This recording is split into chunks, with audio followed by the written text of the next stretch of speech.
Is your partner driving you bananas during quarantine and you two just keep fighting all the time? Hi, I'm Jessie Leon. I am Tim's partner. I'm also a mindful dating and life coach. You can find all of my articles and work at rebelhippiesoul.com. And welcome to today's Conscious Coffee. We're going to talk about what to do if your partner is driving you completely bananas. And Tim and I are going to share some tips for how to not break up during quarantine. I've noticed a lot of the clients I work with, they are fighting about everything under the sun. And there's definitely a way to communicate and handle the situation from love instead of just attacking each other. Because this is a really difficult time to be in a relationship, especially if you're living together. Right. All right. Wow. So where do we start?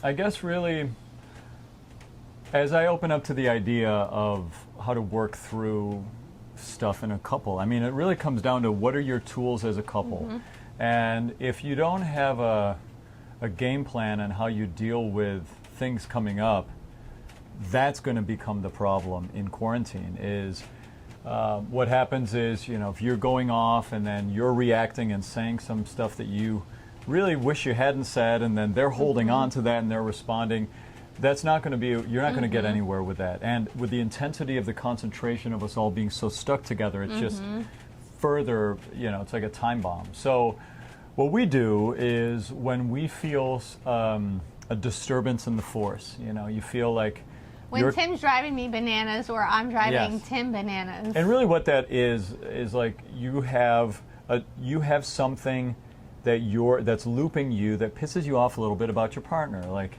I can't believe they did or didn't fill in the blank, whatever that is. And you're just carrying it around, and it's just kind of, and you go and you do something else, then it gets in your mind. It's just like chewing on you.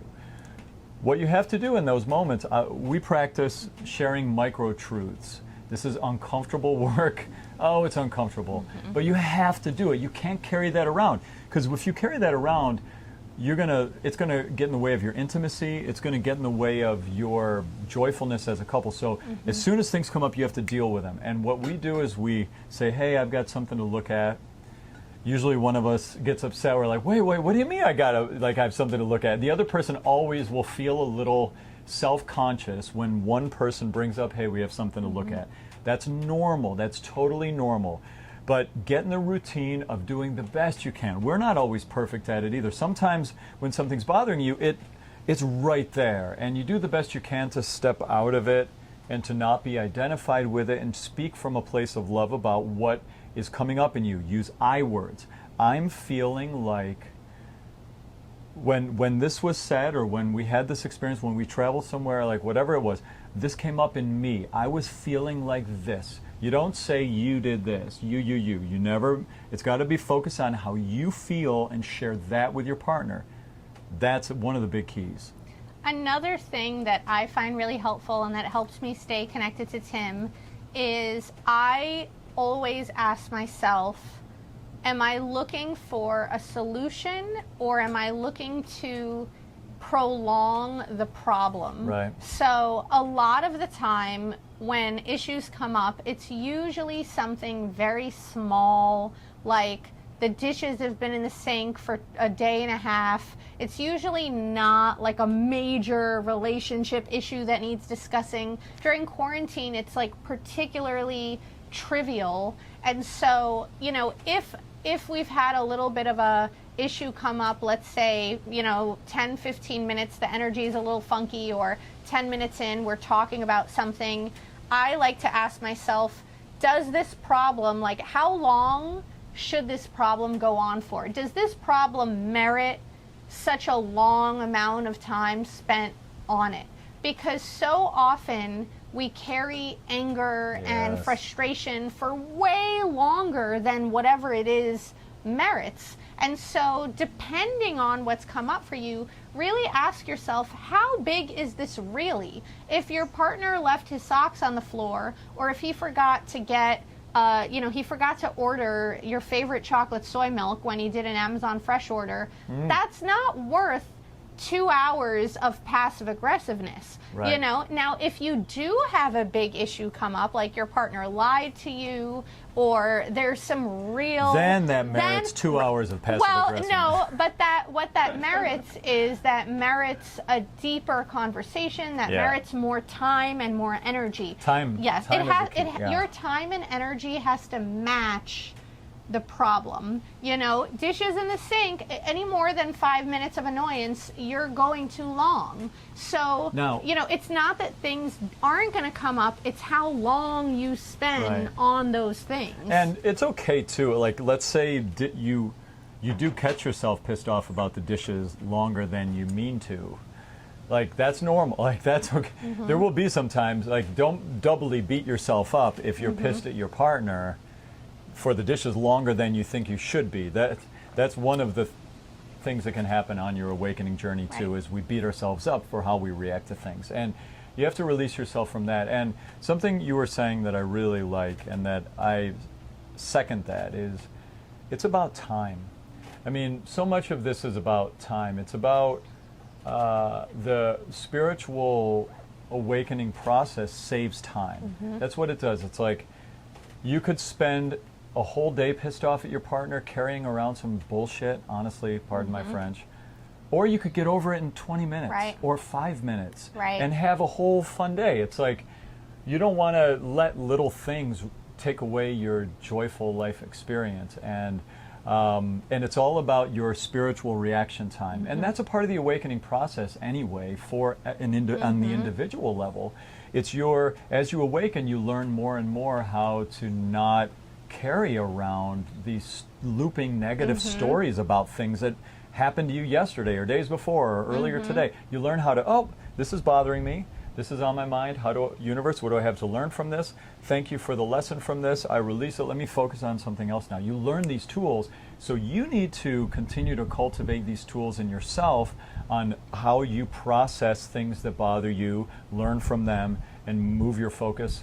You need to practice that. Your partner needs to do that on an individual level, and then you need to do that as a couple. It's like the couple is the third entity in the experience. It's you, your partner, and the couple. So the couple needs that same time saving, that same introspection, at least a little bit. But you got to be careful when you're looking at stuff that's come up for you. You've got to get in and you have to get out. Yeah. Right. Don't linger. I also find that it can be helpful to really check in with your thoughts and your energy. The ego, the voice in your head, is very sneaky. Yep. It wants to punish your partner. It wants to withhold love. It wants to be passive aggressive. It wants to be very mean. I can remember just like 2 weeks ago, 3 weeks ago, you did something that annoyed me. I don't know what it was. And I literally, the voice in my head, I don't remember what the food was that I was preparing. I was making something for dinner or lunch or something. And my mind said, Tim's a jerk. Give Tim the crummy piece of whatever it was. Like, give Tim the messed up piece of chicken, or like, that idiot, give him the crap chicken.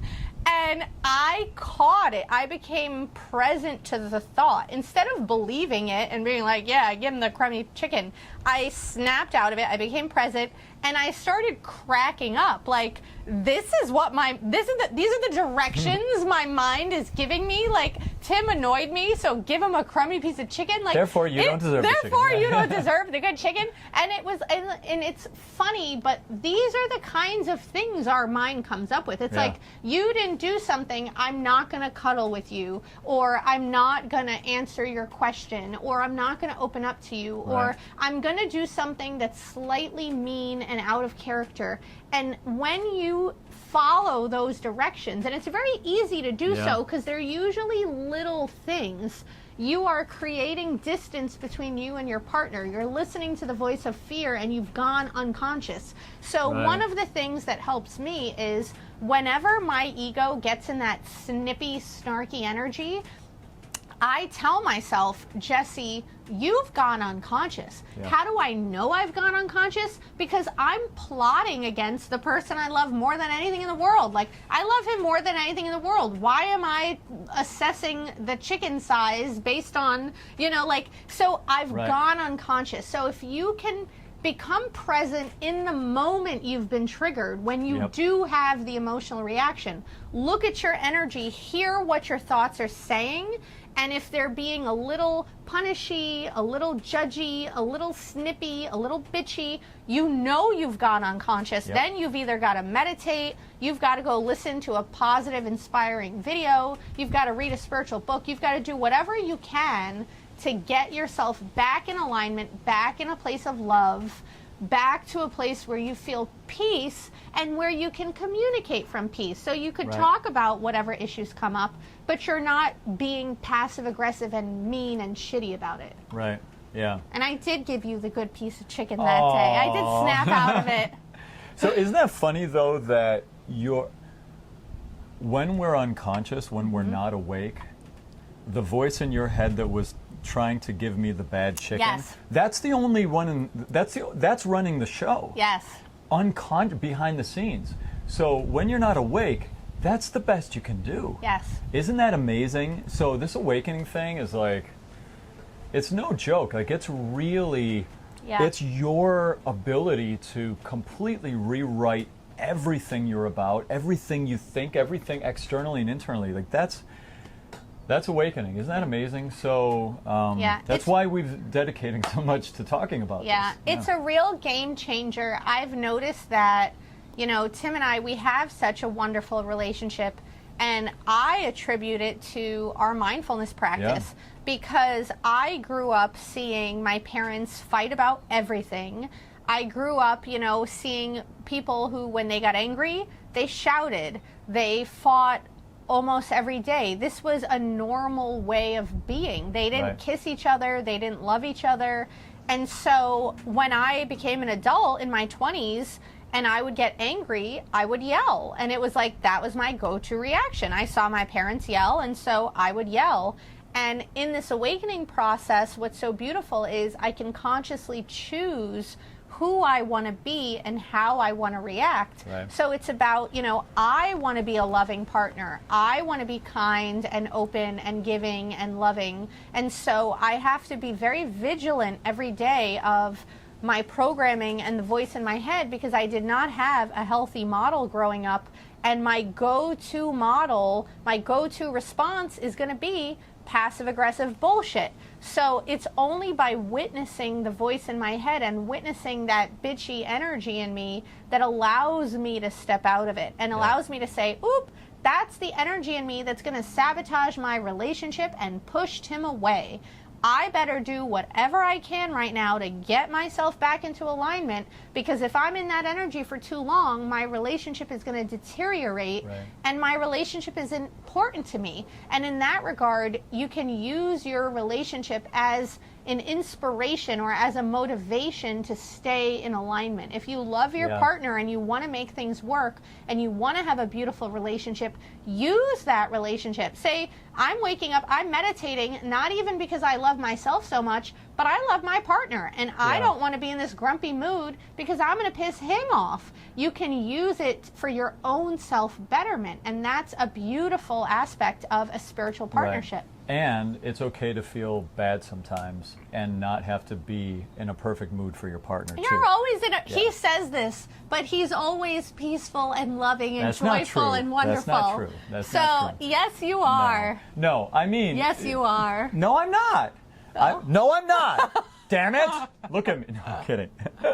No, but seriously, like, this idea, it's really important that, on one level, yes, you want to show up for your partner, because this is really, and this is about you growing together. It's about you evolving together. And that means part of your responsibility in a partnership is to evolve together. And if you're not evolving and if your partner's super working, they're really working on themselves, and you're not working on yourself, you can expect down the road that there's going to be some issues there. This is about a truly a truly like spiritual or power couple, like a truly connected couple, is going to be making each other better together and growing together. So on one hand, yes, you need to continue to show up for your partner and hold the vibration so that you're not bringing them down, so that you can each grow. And also sometimes